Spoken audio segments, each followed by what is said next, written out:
اعوذ باللہ من الشیطان الرجیم بسم اللہ الرحمن الرحیم۔ آج 7 اپریل 2023 ہم اپنے درس کا سلسلہ جو سورۃ البقرہ کی آیت نمبر 129 کا چل رہا تھا اس کو ابھی منقطع کر کے کچھ صیام کے بارے میں بات کریں گے۔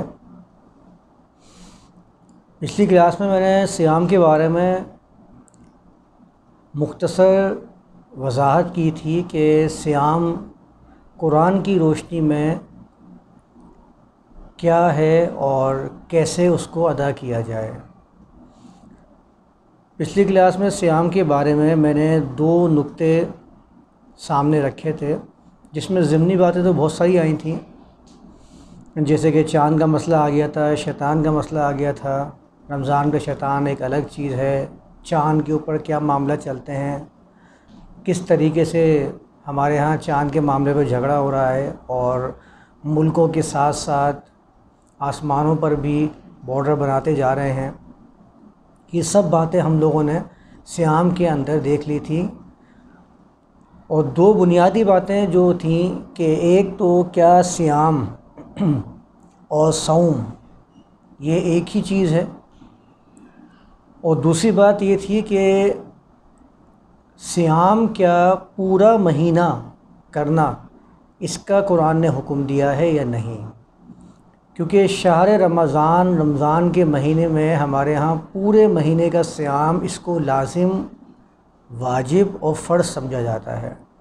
وہیں یہ بات بھی آ گئی تھی کہ کتب علیکم الصیام اور کتب علیکم القصاص، کتب علیکم الوصیہ، یہ ساری آیات ایسی ہیں جن میں کتبہ کا لفظ موجود ہے، لیکن صیام کے بارے میں، رمضان کے بارے میں جتنا ہمارے ہاں رواج دیا جاتا ہے کہ صیام کا پورا مہینہ ہے، مساجد کے اندر بہاریں ہیں، تو یہ ساری باتیں بھی میں نے سامنے رکھی تھیں کہ ان کی وجوہات کیا ہیں۔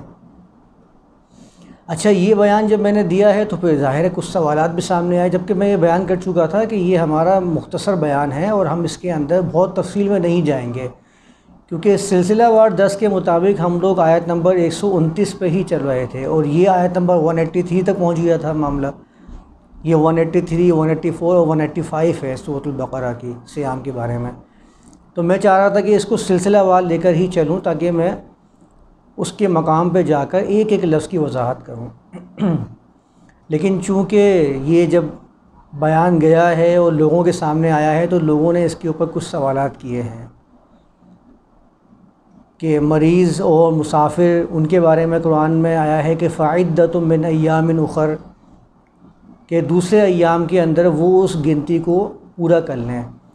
تو انہوں نے سوال کیے کہ اگر آپ کہتے ہیں کہ یہ پورے مہینے کے صیام نہیں ہیں تو مریض اور مسافر کے دوسرے مہینے میں یا دوسرے ایام میں گنتی کرنے سے کیا مراد ہے؟ اچھا، وہاں پر ایام اخر لکھا ہوا ہے، وہاں پر شہر کا لفظ بھی نہیں ہے کہ دوسرے مہینے کے اندر آپ گنتی کو پورا کر لیں، یہ بات بھی سمجھنے والی ہے۔ تو میں نے سوچا کہ میں نے اس درس کے اندر تھوڑا سا ہم لوگ صیام کے بارے میں کچھ مزید بات کر لیتے ہیں، اور اگر وقت بچ جاتا ہے تو ہم پھر اپنا جو سلسلہ وار 10 ہے اس کے اوپر دوبارہ چلے جائیں گے۔ سورۃ البقرہ کی آیت نمبر 129 چل رہی تھی۔ تو سب سے پہلے تو جو سوالات میرے سامنے آئے تھے کہ آپ نے کہا کہ صیام یہ پورا مہینہ نہیں ہے، تو اللہ نے تو فرمایا ہے کہ فمن شہد منکم الشہر فلیصمہ، تو جو بھی اس مہینے کو پائے وہ اس میں صیام کرے۔ اچھا، میں نے پچھلے سیشن کے اندر یہ واضح کر دیا تھا کہ قرآن نے فلیصمہ کے بعد جمیع شہر یا شہرن کاملاً جیسے الفاظ بیان ہی نہیں کیے ہیں، تو ہم اس سے پورا مہینہ مراد کیسے لے سکتے ہیں؟ اگر قرآن کو یہ بیان کرنا ہوتا تو قرآن اس کو مکمل طریقے سے بیان کرتا کہ آپ کو پورے مہینے کے صیام کرنا، یہ بحث ہی نہیں ہوتی صیام کتنا کرنا ہے کتنا نہیں کرنا۔ اور پھر میں نے جو دلیل پیش کی تھی ایام معدودات کے فیو ڈیز کا معاملہ ہے، اس میں قرآن نے فیو ڈیز کی بات کی ہے۔ ایام معدودات بیان کرنے کے بعد میں نے سورۃ البقرہ کے ہی اگلے چند آیات کے بعد جہاں پر ایام معدودات کا لفظ دوبارہ قرآن نے بیان کیا ہے، وہاں سے وضاحت کی تھی کہ ایام معدودات فمن تعجل فی یومین، 2 دن کے الفاظ آئے ایام معدودات کے لیے.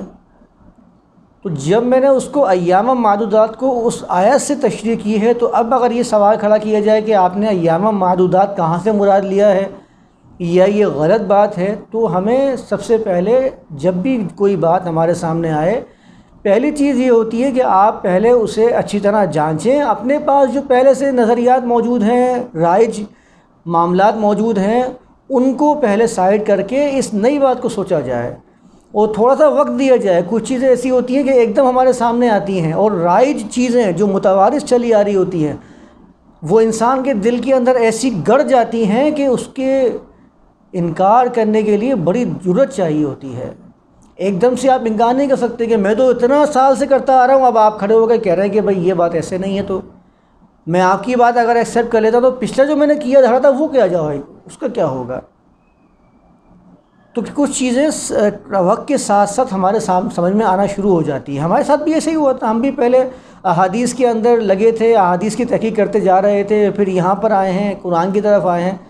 تو چیزیں جسے آہستہ آہستہ آگے چلتی آتی ہیں، وہ باتیں جو ہماری پہلے سمجھ میں آتی نہیں تھیں، جن کا ہم رد کرتے تھے اور اس کے انکار کرنے والوں کے ساتھ مناظرے کیا کرتے تھے، بحث و مباحثہ کیا کرتے تھے، آج وہی چیزیں ہمارے سامنے آ رہی تو ہم کہتے جا رہے ہیں ٹھیک ہے یہ بات تو صحیح تھی.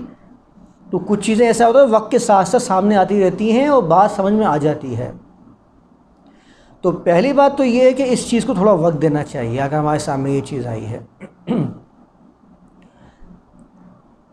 قرآن نے کہا یا ایھا الذین آمنوا کتب علیکم الصیام کما کتب علی الذین من قبلکم لعلکم تتقون.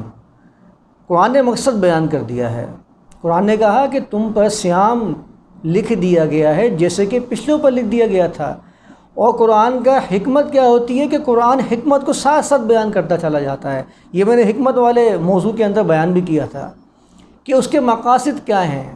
لعلکم تتقون، تمہارے اندر وہ صلاحیتیں پیدا ہو جائیں جس کی وجہ سے تم اپنے اندر کسی چیز کی پرہیزگاری کا ایک معاملہ پیدا کر سکو. تمہاری صلاحیتیں اس درجہ پہنچ جائیں کہ کہیں پر ایسا موقع آ جائے کہ تمہیں کسی چیز سے پرہیز کرنا پڑے، بچنا پڑے، نگہداشت کرنی پڑے تو تم پیچھے نہ ہٹو، تم پہلے سے ٹرینڈ ہو چکے ہو. لعلکم تتقون کا لفظ قرآن نے استعمال کیا ہے. لعلکم تضعفون کا لفظ قرآن نے استعمال کیا ہی نہیں ہے. قرآن یہ کب کہتا ہے کہ تم پر صیام اس لیے فرض کیے گئے ہیں تاکہ تم کمزور ہو جاؤ؟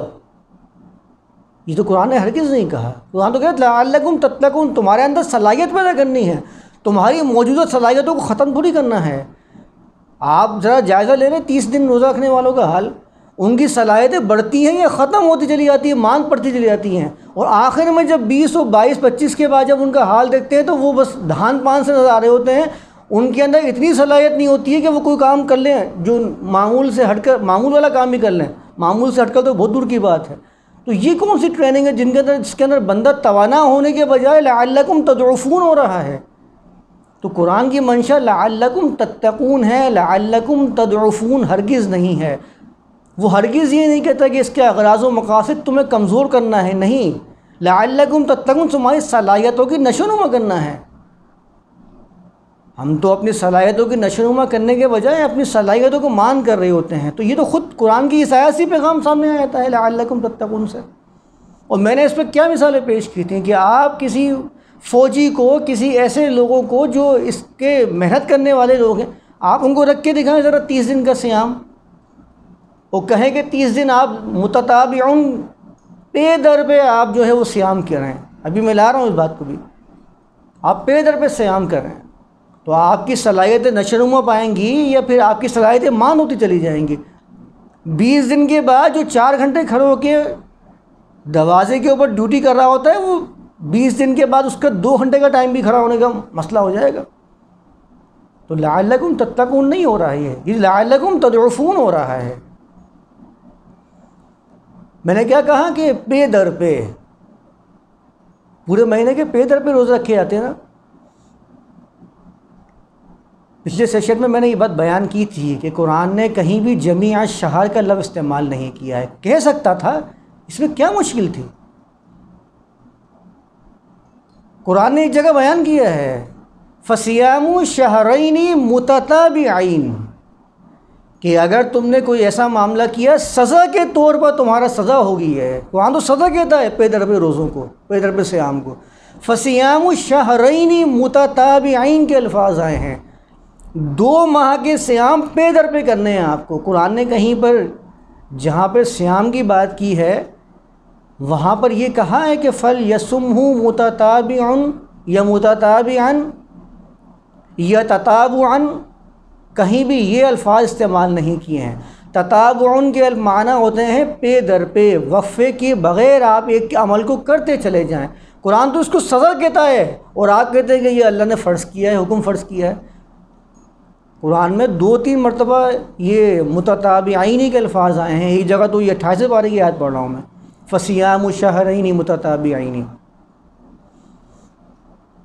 جب قرآن وہاں بیان کر سکتا ہے کہ 2 مہینے کے پے در پہ آپ کو صیام کرنا ہے، یہاں کیوں بیان نہیں کر رہا؟ یہاں ایام معدودہ کیوں بیان کر رہا ہے؟ یہ غور و فکر کرنے والا کوئی نہیں ہے. قرآن نے جب حج کی بات کی ہے تو وہاں پر فرمایا فَصِيَامُ 3 أَيَّامٍ فِي الْحَجِّ وَسَبْعَةٍ إِذَا رَجَعْتُمْ. 3 ایام کے صیام آپ کو وہیں کرنے ہیں اور 7 آپ کو جب کہ آپ لوٹ جائیں گے. اتنی واضح بات کر رہا ہے قرآن، یہاں کیوں نہیں بیان کر رہا؟ یہاں ایام معدودات کہہ کر کیا پیغام دے رہا ہے؟ اگر ایام معدودات کی وضاحت یہ غلط ہے تو پھر یہاں پر اتنا ہی واضح ہونا چاہیے تھا جتنا کہ وہاں پر قرآن نے متتابعین کے الفاظ لگا کے بیان کیے ہیں. ہم اگر ایام معدودات کو چھوڑ بھی دیتے ہیں تو پھر صیام مہینے کے اندر فمن شہد منکم الشہر فلیصم، اس سے چاہیے کہ صیام کرے. تو جب بھی پے در پہ صیام کو تو وضاحت نہیں ہوتی ہے اس آیت سے. اس سے بس اتنا معلوم ہوتا ہے کہ اس مہینے میں صیام کرنے کتنے کرنے ہیں یہ تو پھر بھی معلوم نہیں ہو سکا. اس کے لیے پھر آپ کو ایام معدودات پہ جانا پڑے گا. تو میرے پاس یہ اس طریقے کے سوالات آئے کہ آپ نے ایام معدودات سے غلط معنی اخذ کیا ہے، آپ غلطی کے اوپر ہیں. ایام معدودات میں نے ان سے پوچھا، میں نے کہا مجھے یہ بتائیے کہ آپ یہاں تک تو مان چکے ہیں نا ایام معدودات کا مطلب قرآن نے ایسا بیان کیا؟ کہہ رہے ہیں ہاں یہاں تک تو مان لیا. میں نے کہا الحمدللہ، اگر آپ نے یہاں تک مان لیا ہے تو اس کے بعد کے مسائل خود بخود سولو ہونا شروع ہو جائیں گے. کیونکہ ابھی آپ دیکھ رہے ہیں اس پیرائے کے اوپر، جس پیرائے سے آپ گزر رہے ہیں، ابھی آپ نے اس زاویے سے دیکھا ہی نہیں ہے جس زاویے سے میں نے دکھانے کی کوشش کی ہے. سوال وہی تھا کہ فمن کان منکم مریضا او علی سفر فعدۃ من ایام اخر، جو مریض اور سفر کے اندر ہے اس کے بارے میں دوسرے ایام گنتی کا ذکر کیوں آیا ہے اگر ایام معدودات کی بات تھی تو؟ میں نے کہا آپ پہلے اس بات کو سمجھ جائیں، ایام معدودات اگر سمجھ میں آ گیا ہے تو پھر وہ سوال دوسرا ہے. ایام معدودات سمجھ میں آ گیا تو مطلب یہ کہ مسئلہ حل ہو گیا. قرآن نے جب مریض اور مسافر کو خود ایکسیپشن کی بات کی ہے تو ایکسیپشن کو بھی چھوڑ دیجئے، عموم کی بات کر لیجئے. عموم سمجھ میں آ گیا، ایکسیپشن بھی سمجھ میں آ جائے گا.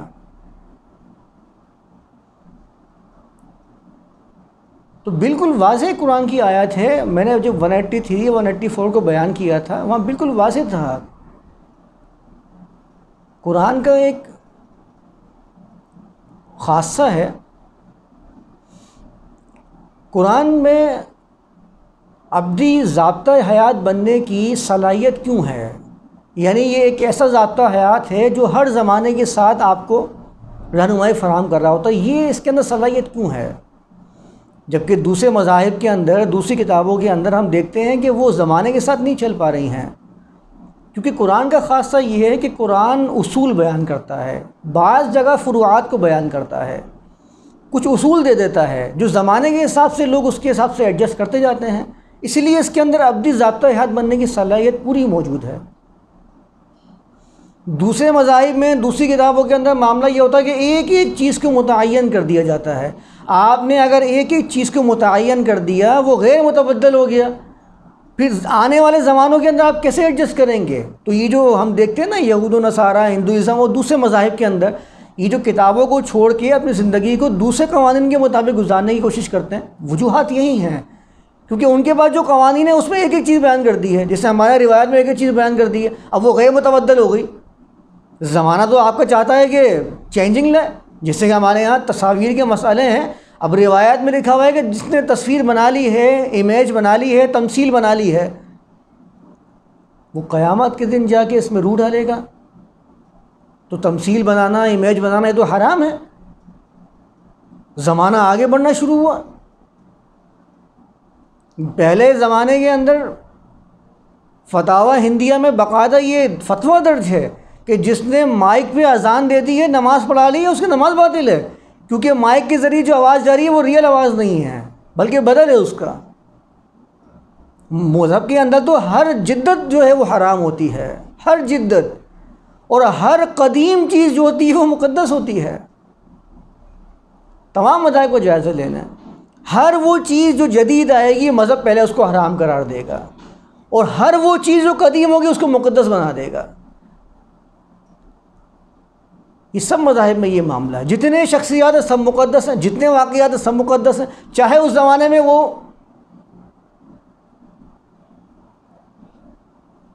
اس زمانے کے اندر وہ شخصیات جو ہیں ان کے اوپر شک و شبہات کے اظہار کیے جا رہے ہوں، چاہے وہ شخصیات متنازع ہوں اس زمانے کے اندر. میں آپ کو ایسی ایسی شخصیات کے نام بتا سکتا ہوں جو آج ہمارے ہاں مقدس ترین سمجھی جاتی ہیں، اور اس زمانے کے اندر وہ متنازع شخصیات تھیں. جتنا قدیم ہوتا جا رہا ہے اتنا مقدس ہوتا ہے مذہب کے اندر، اور جتنا نئی چیز آتی ہے اتنی حرام ہوتی ہے. اس وقت تک حرام ہوتی ہے جب کہ مذہب والے خود اس کو استعمال کرنا نہ شروع کر دیں. جیسے ہی استعمال کرنے کی عادت ڈل جاتی ہے وہ فوراً حلال ہو جاتی ہے. تمہارا کون سا حلال و حرام ہو گیا؟ یہ کون سا دین ہے کہ تم استعمال کرو تو حلال ہوتا ہے، دوسرے بندے نے پیش کر دیا تو حرام ہوتا ہے؟ یہی معاملہ سیام کے اندر پیش کیا جا رہا ہے. میرے سامنے آ رہے ہیں سوالات، وہ یہی کہہ رہے ہیں کہ آپ نے جو موقف پیش کیا تو بالکل ہی غلط ہے. میں نے کیا کہا؟ آپ پہلے وقت دیجئے. جس طرح یہ تصویریں حلال ہوئی ہیں، آج مائک حلال ہوا ہے، ٹی وی حلال ہوا ہے، اسی طریقے سے یہ چیزیں بھی سمجھ میں آنا شروع ہو جائیں گی آپ کے. ہر نئی چیز کو بولتے ہیں نا، یہ ہر نئی بات کو انکار کر دیتے ہیں. یہ نظریہ تو قرآن نے پیش کیا ہے نا. وَإِذَا قِيلَ لَهُمُ اتَّبِعُوا مَا أَنزَلَ اللَّهُ قَالُوا بَلْ نَتَّبِعُ، کہتے تھے ہم تو نہیں کرتے اتباع. بل نتبع ما وجدنا، بل یہاں پر پہلے نفی کے لیے آیا ہے. بل ہم نہیں کریں گے، بلکہ ہم کیا کریں گے؟ نتبع ما الفینا علیہ آباءنا. میاں تم پتہ نہیں کیا باتیں لے کے آ رہے ہو، ہم تو ان کی اتباع کریں گے جو ہمارے اس پیچھے آباء و اجداد کے پاس سے چلا آ رہا ہے. ہر نئی چیز مذہب کے اندر بدعت و حرام ہوتی ہے. تو پہلے یہ ٹی وی، یہ کیمرے، یہ سب حرام تھے.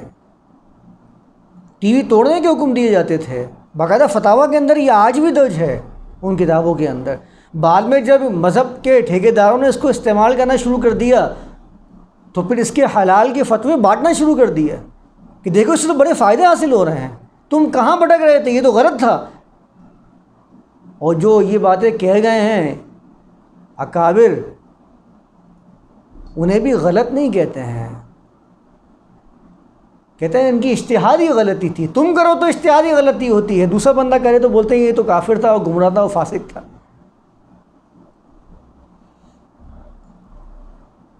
تو قرآن کے اندر تو ضابطہ حیات بننے کی جو صلاحیت ہے وہ پیدا ہی اس لیے ہوئی ہے. قرآن کا خاصہ ہی یہ ہے کہ قرآن اصول بیان کرتا ہے. فروعات جو ہوتی ہیں وہ ہمیشہ قرآن کچھ جگہ پر فروعات بیان کرتا ہے، کیونکہ فروعات تبدیل ہوتی رہتی ہیں. آپ قرآن کا جائزہ لے لیں، جگہ جگہ بالمعروف کے الفاظ سورہ بقرہ میں کتنی مرتبہ استعمال کیے معروف طریقے سے. معروف طریقہ کیا ہوتا ہے؟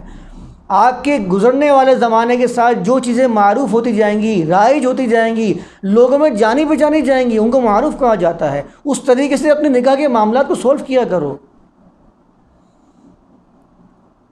تو یہ جو کتابیں ہوتی ہیں، جسے میں بات کر رہا تھا کہ روایات میں یہ لکھا ہوا ہے کہ تصویر بنائی تو حرام کردہ آپ نے کام کیا ہے، آپ حرام کے مرتکب ہو گئے. اور حرام بھی کوئی ہلکا پھلکا حرام نہیں، وہ حرام جس میں تخلیق کے درجے پر فائز کر دیا، خالق کے درجے پر فائز کر دیا جائے گا. بولیں گے روح ڈالو تم اس کے اندر، وہ روح ڈال نہیں سکے گا، اس کو جہنم میں ڈال دیا جائے گا اوندھے ہوں. یہ الفاظ روایات کے اندر لکھے ہوئے ہیں.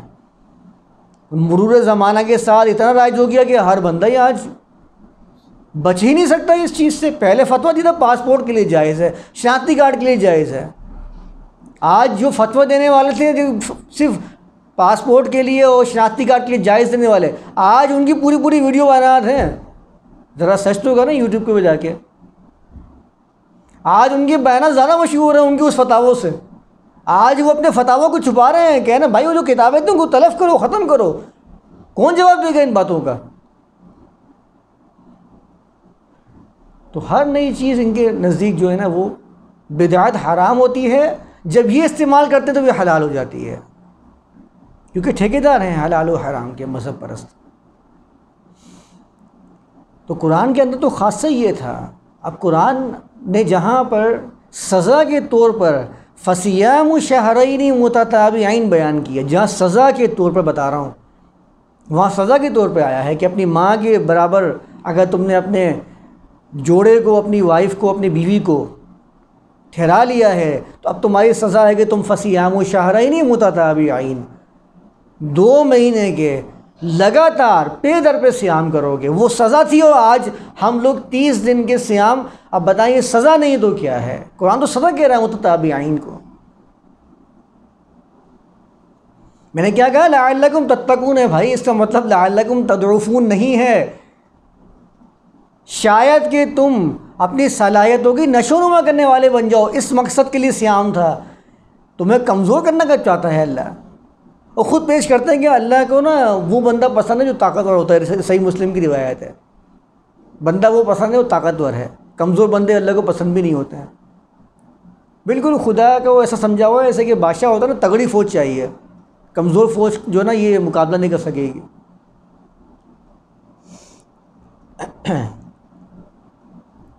تو یہ سوالات میرے پاس آئے تھے، تو میں نے ان سے کہا آپ تکفیری عمل سے گزر رہے ہیں، پہلے آپ یہ دیکھیں کہ اس میں کوئی بات ایسی ہے جس کو تسلیم کیا جا سکے، اس کے بعد تکفیر کریں. اگر آپ نے کہا کہ ایام معدودات سمجھ میں آ گیا ہے تو پھر جو آگے والے معاملات ہیں وہ خود سمجھ میں آ جائیں گے. فمن کان منکم مریضا او علی سفر، یہ کون سا مشکل ہے؟ اور وہاں کون سا یہ لکھا ہوا ہے کہ فعدۃ من ایام الشہر، کہ آپ شہر کے مہینے کے دوسرے ایام کے اندر گنتی پوری کریں گے یا دوسرے مہینے میں گنتی پوری کریں گے؟ وہاں تو لکھا ہے کہ اگر آپ کسی موقع پر مریض ہیں یا مسافر ہیں، آپ نے اگر پلاننگ کی ہوئی ہے، آپ اس پلاننگ کو چھوڑ کے آپ کسی اور دن میں جو آپ نے پلان کیا ہوا ہے اس کو پورا کر لیجئے. وہ تو میرے اپنے مطابق ہے. تو قرآن نے تو یہاں پہ اصول بیان کر دیا ہے کہ فمن شہد منکم الشہر فلیصم، کہ تم میں سے جو بھی اس مہینے کو دیکھے وہ سیام کر لے. وہ سیام کیسے کرے گا؟ ایام معدودات. یہ اصول ہیں، ہر بندہ اپنے لحاظ سے کرے گا. یہی تو قرآن کا خاصہ ہے جو ہر شخص، ہر علاقے کا شخص شامل ہو جاتا ہے، ہر قسم کا شخص میں شامل ہو جاتا ہے. تو اب میرے خیال سے سیام کے بارے میں یہ والے سوالات تو نہیں اٹھنے چاہیے جو کم سے کم میں نے بیان کر دی ہیں. بنیادی بات جاننے والی ہے کہ لعلکم تتقون یہ اغراض و مقاصد تھے. اس کے ساتھ میرے پاس اور بھی سوالات آئے تھے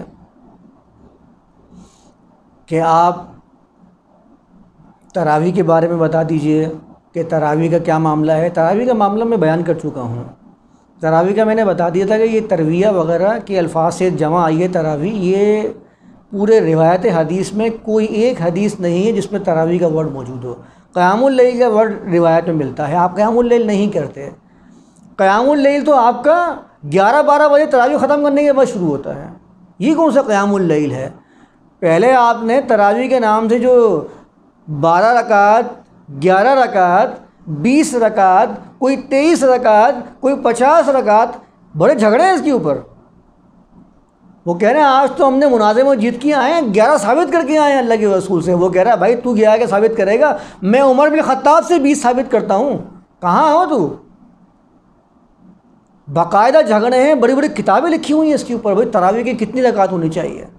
وہ کہہ رہے ہیں 8 اللہ کے رسول نے پڑھی تھی تراویح کی، قیام اللیل 8 رکعت کیا تھا. اچھا تو 11 کیسے بولے؟ بولے 3 وتر بھی تو تھے ساتھ میں اس کے. تو وتر جو تھے وہ قیام اللیل نہیں تھی، اس کو الگ کیوں بیان کیا؟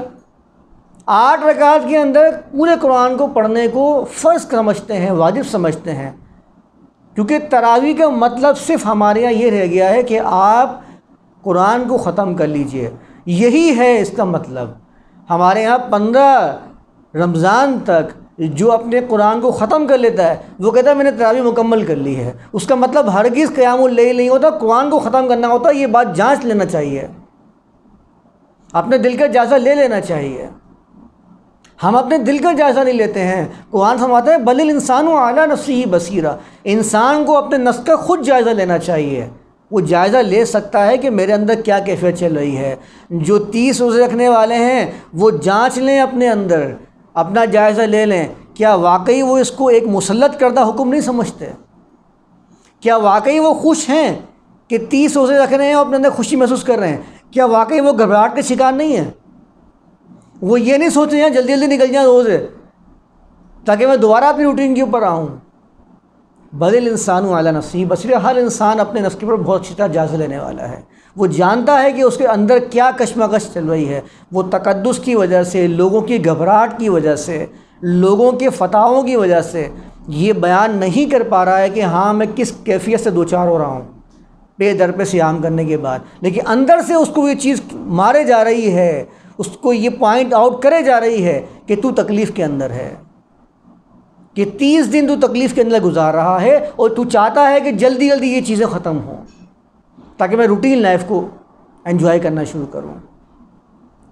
یہ حقیقت بتا رہا ہوں میں، لوگوں کے اندر کا جائزہ لینا چاہیے ان کو اپنے، بل الانسان علی نفسہ بصیرہ۔ تو جو یہ کام کر رہے ہیں وہ تراویح کا نام لے کے یہ مت کہیں کہ تراویح پورے مہینے پڑھنی ہے، وہ یہ کہیں گے ہاں قرآن ختم کرنا ہے۔ آپ دیکھ لیجئے 27 کو ختم کرنے والے جب 27 کو ختم کر لیتے ہیں، جو ختم کرنے والا وہ پہلی فرصت میں وہاں سے غائب ہو جاتا ہے۔ وہ کہتا ہے میں تو تراویح پڑھ لی ہے، ہاں بھائی قرآن ختم کر لیا، قرآن ختم ہو گیا، اب میرا کام ختم، اب میں گھر پہ موجے کروں گا، میں کیوں جاؤں گا پڑھانے کے لیے۔ یہ وہ صاحب ہیں جو 27 دن پڑھانے کے بعد بہت اچھا خاصا مال بٹو کر لے کے جاتے ہیں، ایسے ہلکے بلکے نہیں ہیں یہ، ان کو بڑے لفافے مل رہے ہوتے ہیں، باقاعدہ ان کا ایک پورا نام نفری کا معاملہ طے ہوتا ہے مسجد کے ساتھ کہ 50,000 لوں گا پورے مہینے پڑھنے کے، ایسے نہیں آؤں گا، میری آواز تو بڑی قیمتی ہے، میرا وقت بھی بڑا قیمتی ہے، تو پھر اس کو عبادت کا نام کیوں دے رہے ہیں؟ آپ سیدھا کہیں گے میں پڑھانے والا ہوں، تجارت ہے، آپ اس کو عبادت کا نام کیوں دیتے ہیں؟ آپ اس کو ایک تجارت کی ہے، میں نے عبادت نہیں کی ہے۔ صرف ختم قرآن کا شوق ہے، ختم قرآن کر دیں گے۔ بھئی اللہ کے رسول رمضان میں 2 مرتبہ جبریل سے دعائیں کیا کرتے تھے، یہ بخاری کی روایت ہے۔ یہ سنا رہے ہوتے ہیں روایت، کہتے ہیں اللہ کے رسول رمضان کے اندر جبریل کے ساتھ 2 مرتبہ دورہ کیا کرتے تھے قرآن کا، پورے قرآن کا۔ اچھا تو قرآن کیا مکمل ہو گیا تھا اس ٹائم پہ؟ آپ تو بتاتے ہیں کہ قرآن 23 سال کی مدت میں مکمل ہوا ہے، تو وہ جو دورہ ہوا کرتا تھا وہ پورے قرآن کا کیسے ہو گیا؟ کیا اس ٹائم پہ اللہ کے رسول کے پاس قرآن نازل ہو چکا تھا؟ کیا اللہ کے رسول نے 23 سال کا وقفہ لیا ہے بتانے میں؟ آ چکا تھا ان کے پاس قرآن؟ یا تو اس روایت کو صحیح مان لیجئے اپنے اس بیان کو، یا اس بیان کو صحیح مان لیجئے۔ 2 متضاد بیان ایک ساتھ بیان نہ کیجئے لوگوں کے سامنے۔ اور لوگ بھی نہیں سوچتے ہیں، لوگوں کے سامنے باتیں آتی ہیں، بولتے ہیں ہاں ٹھیک ہے اللہ کے رسول کیا کرتے 2 مرتبہ دورہ، تو تم کیوں نہیں کرتے 2 مرتبہ دورہ؟ چلو آؤ ذرا اس کے اوپر اور ختم قرآن کرتے ہیں، تراویح کا تو نام لے لیتے ہیں۔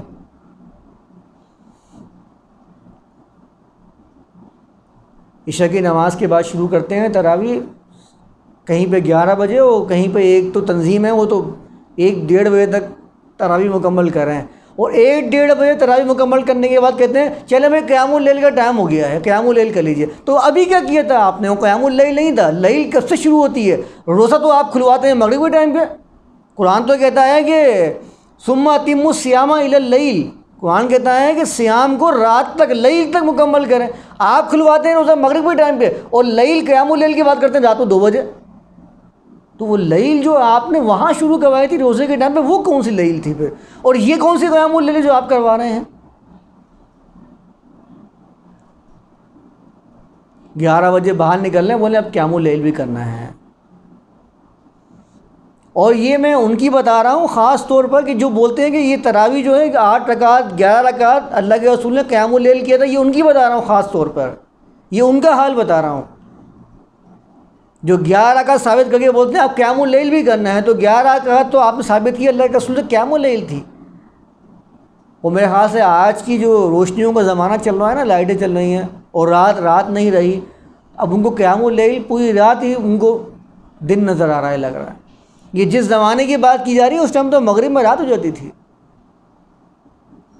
اس ٹائم پہ 11 ابھی کے جو رات کے 11 بجتے ہیں یہ آدھی رات ہوتی ہے بھائی. آپ آدھی رات میں تراویح ختم کرتے ہیں, پھر کون سا قیام اللیل لے گئے؟ یہ قیام اللیل تو تھا. تو میں نے لاسٹ ٹائم یہ بیان کر دیا تھا نا, یہ تراویح وغیرہ یہ سب بہانے ہیں تاکہ لوگ مسجد کی طرف آئیں. یہ اعتکاف, میرے پاس اعتکاف کا بھی سوال آیا تھا کہ اعتکاف کے بارے میں بتائیے, تو اعتکاف کا بھی میں مختصر بیان کر چکا ہوں کہ یہ اعتکاف رہبانیت کا سمرائز وے ہے. رہبانیت میں چلے کاٹنے پڑتے تھے, جنگلات میں نکل جایا کرنا پڑتا تھا, پوری زندگیاں تنہا گزارنا پڑتی تھیں. تو مذہب پرستوں نے تو اس کو گزارنے سے انکار کر دیا, وہ تنگ آ گئے اس چیز سے. انہوں نے کہا کیا چیز لے کر آئے ہیں؟ انہوں نے کہا اعتکاف لے کر آتے ہیں 10 دن کا, تاکہ لوگ اس سمرائز وے کے اندر جو ہیں وہ مساجد کے اندر آ جائیں اور اپنے گھروں کو چھوڑ دیں, اور وہ چیز بھی حاصل ہو جائے, وہ چلہ کشی وغیرہ چل رہی تھی وہ بھی حاصل ہو جائے, اور لوگ مطمئن بھی ہو جائیں ہاں 10 دن کا اعتکاف کیا تو میں سکون سے آ گیا ہوں جنتی بن کے. اور اس کے لیے روایات کے سہارے لیے جاتے ہیں کہ اللہ کے رسول نے 10 دن کیا, پھر 10 دن کیا, پھر 10 دن کیا. یہ سب روایات سے انہوں نے بیان کرنا شروع کیا ہے.